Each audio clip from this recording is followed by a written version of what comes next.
Teaching children to read is notoriously tricky, and theories about how to teach it are constantly evolving. In this programme, I see how it's being taught in 2 inner-city primary schools, one in London and one in Birmingham. What do you most like reading? The 102 Dalmatians. 100 and how many Dalmatians? 1, 2, 3, 4. I get to grips with the latest techniques and strategies used in each school aimed at driving up reading ability. And I find out what current research is telling us about what is working in the attempt to continue the rise of literacy standards in primary education. The implementation of the National Literacy Strategy did raise standards in our schools. The challenge has to be, how do we unlock that plateauing of standards?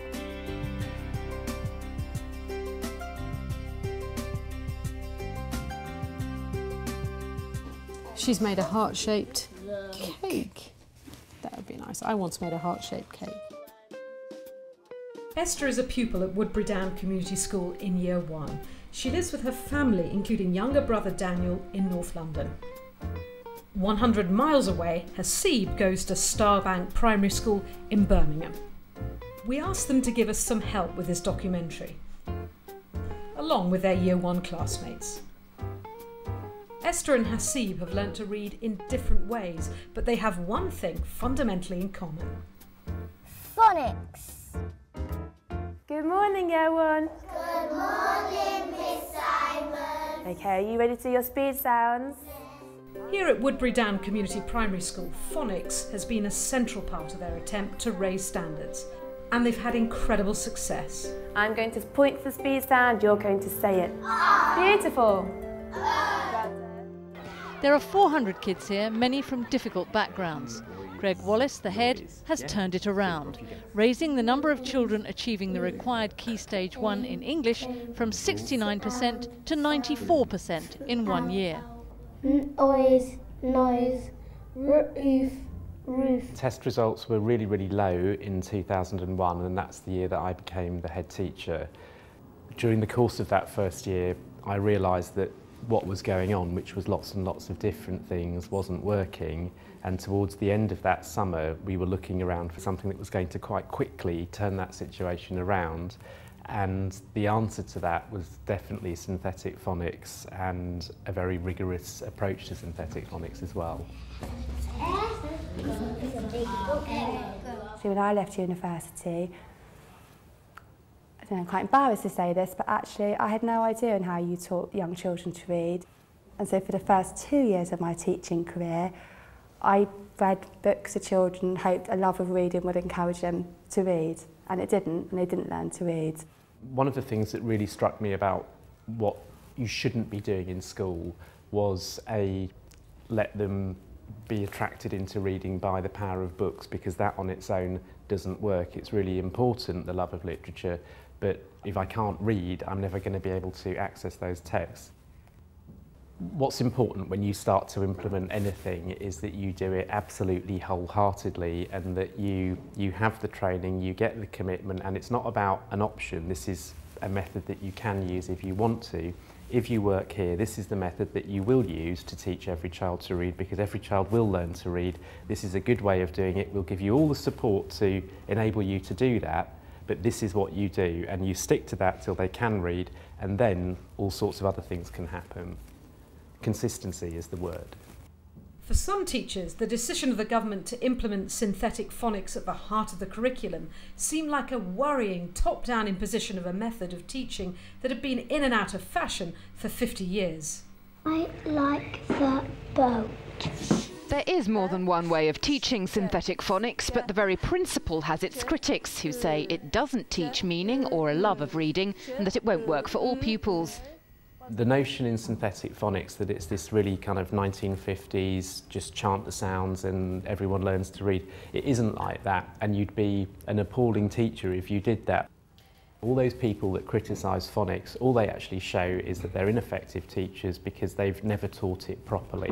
What the Rose report asked was that teachers should be more clear about how they were teaching phonics and more aware of the impact of their teaching. It's not enough to say we're implementing a phonics programme if, at the end of the day, the children aren't using what they know to enable them to be better readers and writers. How does he get on with the lion? Are they friends? Are they not friends? Do they get on really well? How do they get on? Tell me about that. Esther came to the nursery here and had very limited speech. By the time she got to the school, following the literacy programme, she picked up both her speaking and her reading skills very rapidly. She's now in year 1, and because of her confidence and the skills that she's mastered so rapidly, she's actually taught her younger brother, who is in reception, to read his sounds and also blend. Now, what do we have here? What's that there? It's an, what's that symbol there? It's an exclamation mark, isn't it? That means you have to shout it loud. I'm really, really inspired by how effective it is. Every single child that I've taught, even in year 1, when they're only 5 years old, are very effective readers, and I do think it is because of the Synthetic Phonics programme. Can you remember what it was like before? I know it's a long time to remember back. Can you remember what it felt like to be a little girl looking at a page full of words? How did that feel? It felt like I just didn't know how to read, and I wouldn't know how to read for a long time. And then what happened? Then for my teachers helped me how to read chapter books and to learn.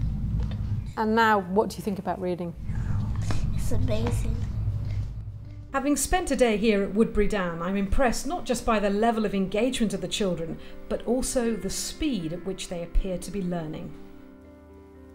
Speed Phonics is all about going back to what the primary purpose of what we're trying to do is, which is to make the children decode text effortlessly and eventually get close to that 100 words a minute. If I, every time I see have to sit looking at it for ages thinking, what's that? I'm never going to be able to get to the point where I can just go mat and read through the word. These green words have the sound oh, well done. So are you ready to read them? Yeah. Ready, steady, sitting up nice and tall. Beautiful. Ready, steady, go. Good. Beautiful. Oh, you're so good, aren't you? Turn to your partner and say, fantastic reading. Fantastic reading. Well done. A child's learning in phonics needs to be systematic and it needs to be complete. It's not enough for the child to have a smattering. They need to learn everything they need to know about the letter-sound correspondences in our language. This thorough approach is part of an ongoing development of how phonics is now being used, not just for reading, but to link what is being learnt with other crucial aspects of literacy. Improvements! Before, phonics had been seen very much as part of the reading programme in school, and it was used to decode words. But it was actually the National Literacy Strategy that first of all said when children learn phonics, they should use it to actually work out how to spell words as well. Linking reading, spelling and writing together closely is a key feature of the synthetic phonics programme taught at Woodbury Down. Right, the next word we're going to do, a word that I've seen lots of you do in your writing, it's the word creature. Your creature. Beautiful. Turn to your partner and just say, you are amazing. You are amazing. Right, next word is picture. Linking phonics teaching with writing and spelling was hugely powerful because it meant they were using phonics twice as often, and it also was twice as powerful because it did actually give them a spelling strategy, a very explicit spelling strategy that worked. Right, give yourselves little tick, it, little tick, little tick, tss, little tick, your, little tick. Right, next tricky word. From what I've seen at Woodbury Down, a big question remains. Is the new approach to teaching phonics helping to raise attainment throughout England? I think it's too soon to say. You have to make evidence-based decisions, I think, in teaching, and we don't actually have enough data to show whether or not it's doing good or not. It may well be that for different types of child, it's having different sorts of effects. There are recommendations about how it can be improved, and certainly there are approaches to systematic phonics which could refine the approaches which are used in a lot of schools. However, the argument about phonics has been won. Every child a reader. In many assessments of education internationally, Britain does extremely well with our average ability readers, and we're very good with the most able readers. But one problem that we've had for many years is a long tail of underachievement. We have a large number of children leaving primary school unable to read adequately, unable to write adequately, and with limited numeracy. Some 6% of children, including nearly 1 in 10 boys, leave primary school to go into secondary education without even the most basic skills in reading and writing. The percentage of such children has remained static nationally over the last 5 years, at a time when literacy standards as a whole have risen steadily in our primary schools. To try and tackle this persistent problem, a national initiative called Every Child a Reader was set up in 2008. Every Child a Reader challenged schools' assumptions about what was possible for the lowest attaining children. Central to the initiative is Reading Recovery. It's an intervention programme developed over the last 30 years, and it's at the cutting edge of lifting the attainment of the lowest achieving children. Every Child a Reader has been really, really useful because that's the mechanism that's enabled us to get into reading recovery. Because of Every Child a Reader, it was going to be heavily subsidised, so then it made it affordable. We assess the bottom 5% of children in year 1, and from that we will then select the children we feel need the support of reading recovery. Unlike Esther, 6-year-old Hasib is struggling with his reading, and he's one of the pupils currently in the intervention programme at Starbank Primary School in Birmingham. He will have daily half-hour lessons, up to a maximum of 20 weeks. It's very important to put intervention in early. When a child first starts to learn to read and write, we have an opportunity to understand how the child is approaching the task. Small children are more likely to think aloud. They'll talk about what they're trying to do, and that gives the teacher a window into understanding how this child is approaching the task, what they're noticing, what they're looking at, and maybe what they're overlooking that they really should be attending to. We've seen that older children begin to close up. They're less willing to accept help. They're more likely to feel embarrassed, frustrated, and to have given up on reading and writing. The longer we leave it, the greater the difference. Tailoring. Hasib is now in week 12 of the programme. Each session is clearly structured and tailored to the individual child's needs. We begin with a familiar read. That's a few books that he will have read, and it will give him pace, confidence, fluency, and also get him into the swing of it. I will take a running record. You grabbed the teacher's shoes. Any words which he has any difficulty with, we will work on and will refer back to the book, because it's all about making links with the book and with the whole story. The course is based around developing a deep understanding. It's not just about learning skills or delivering a programme. The teacher has to learn to be an expert observer, to try to get into the mind of the child, to see the logic of why this child would think this way, and see if they can help the child to find a more efficient and a more effective way of approaching reading and writing. We have a natural conversation, and from that we will draw a story which the child feels comfortable and excited to write about. Hasib, you were really excited the other day, weren't you, on World Book Day? You dressed up in a special costume, didn't you? What book? Pirate costume. Do you think maybe when you've done lots of little stories over a few days, we could make a pirate story, proper long one? A proper long one. Shall we do that? So we started today. Then the last section is the introduction of the new book. We will talk about the story. He will look at all the range of strategies, using them to decode meaning, to work out words, to comprehend the story. Then we will work on any words that he found difficulty with, and we will return to the text again to see those words and to make sense of them in context. The other essential part of reading is understanding what you're reading, paying attention to it as you're reading, and making sense of it as you go along. I'm not going to talk any more about the book, so we're going to read it and I'm going to ask you questions about it afterwards.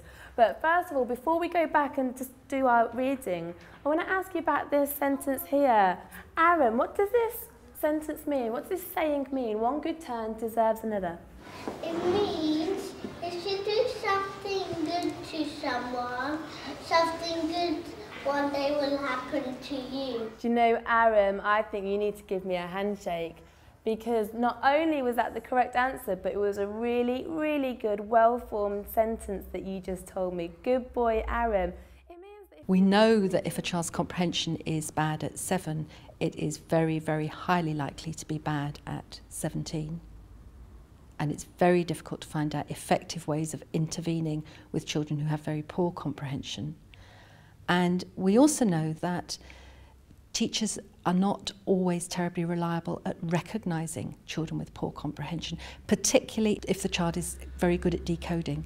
If the phonics teaching has been very, very successful, the child's decoding fluently, they can sound as though they are reading and you assume they are understanding it, but in fact, they haven't a clue. What does the research say?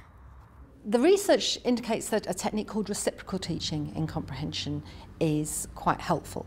So a teacher would model. She would read a passage and stop in the middle and ask questions about it, ask herself questions as a reader, and then she would get the children in pairs to take that over and model it to each other.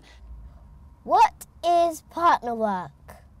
When a child can teach another child, that tells you as a teacher they know 100% what they're doing. Little children become very good at pleasing their teacher. When they're with their peer and they're showing their partner something, when they've done that as a teacher, you can say to yourself, brilliant, I know they understand. It's really important that they understand what their role is as that partner. Are you in your perfect partner positions? Yes.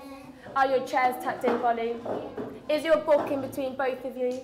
Are you both looking at first words? Right, I'm going to come round with my perfect partner stickers. Children who get these perfect partner stickers will be children who are working really well in their partners. That means teachers, you're going to be really good teachers with your lollipop stick and you're going to be praising really well, Natea. If you're reading, you're going to be following what your teacher says and reading really well with expression. Are you ready? Steady, Natea. Go.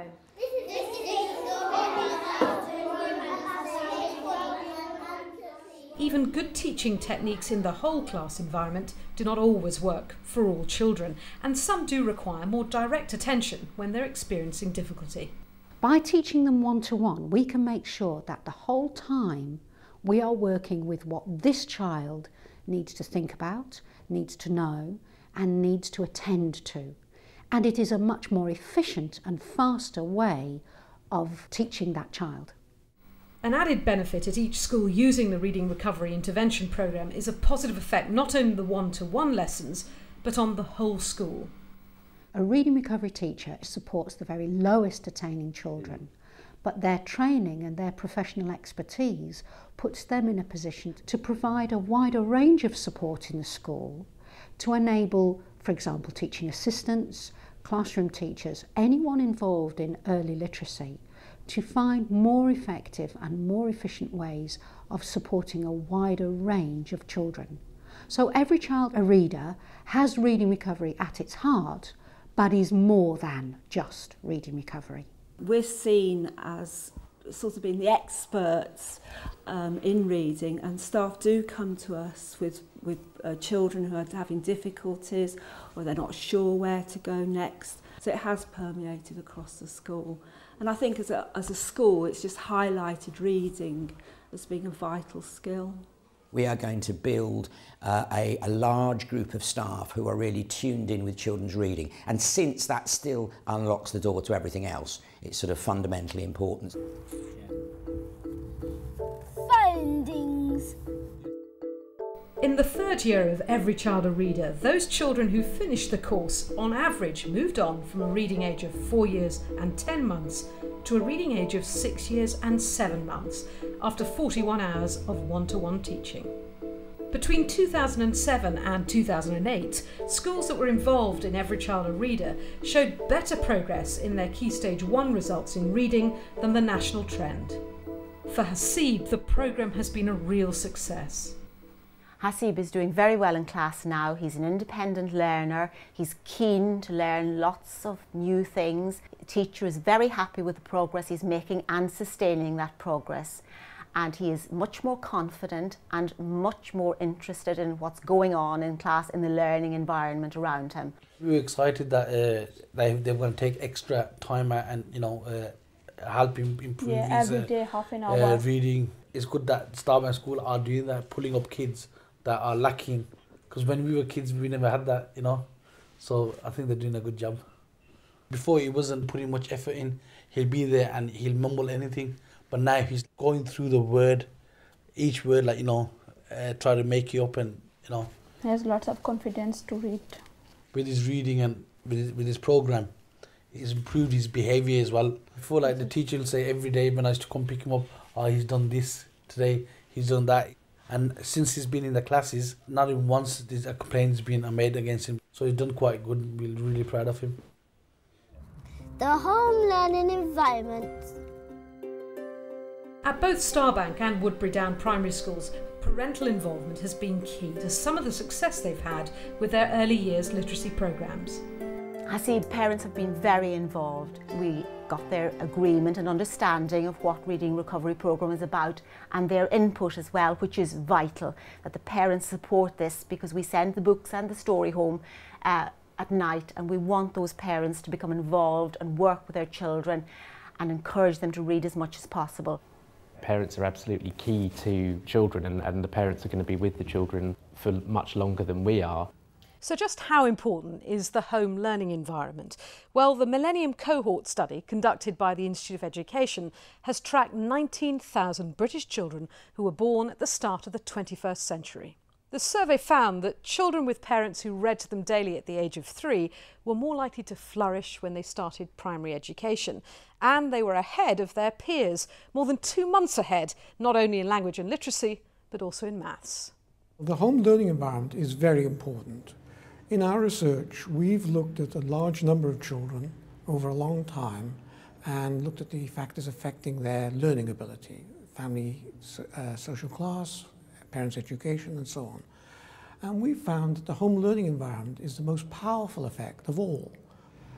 To a large extent, the home learning environment is outside the school's control. However, they can encourage parents to take an interest in their child's education. They can make suggestions about things that the child might do at home which might help in their learning. They can be welcoming to parents so that parents have a positive attitude to learning. And all of these things help. For Esther and Daniel, their home is where they first started learning to read with their mum Shola. And it is where perhaps most of all they continue to progress in their journey to read, not just because they have to, but because they choose to. I remember when we had this parent-teachers meeting, because when they come home, a lot of the time, I don't know what they're talking about. So I really want to, when I go to the parent-teachers meeting, I really want to know what they're doing, what are the methods that they use, so that when I get home, when I'm talking, it wouldn't be like I'm probably speaking in tongues. So I do ask them questions, so it helps me to help them. Why do you think the school is so good at teaching children to read? I really don't know. There must be something they're doing there that's really, really good. I can't explain it, but it's reflecting on the kids. And you've seen it work? I've seen it work. And they're reading the books on their own. We were meant to be reading the books to them, but they now read the books on their own. It's not just reading it, it's understanding what they read as well, which is what I'm really impressed. I'm loving it, at every moment of it, because the thing is, they come back from school and the next thing they do is they just take out their books, they want you to read it. They just want to read it.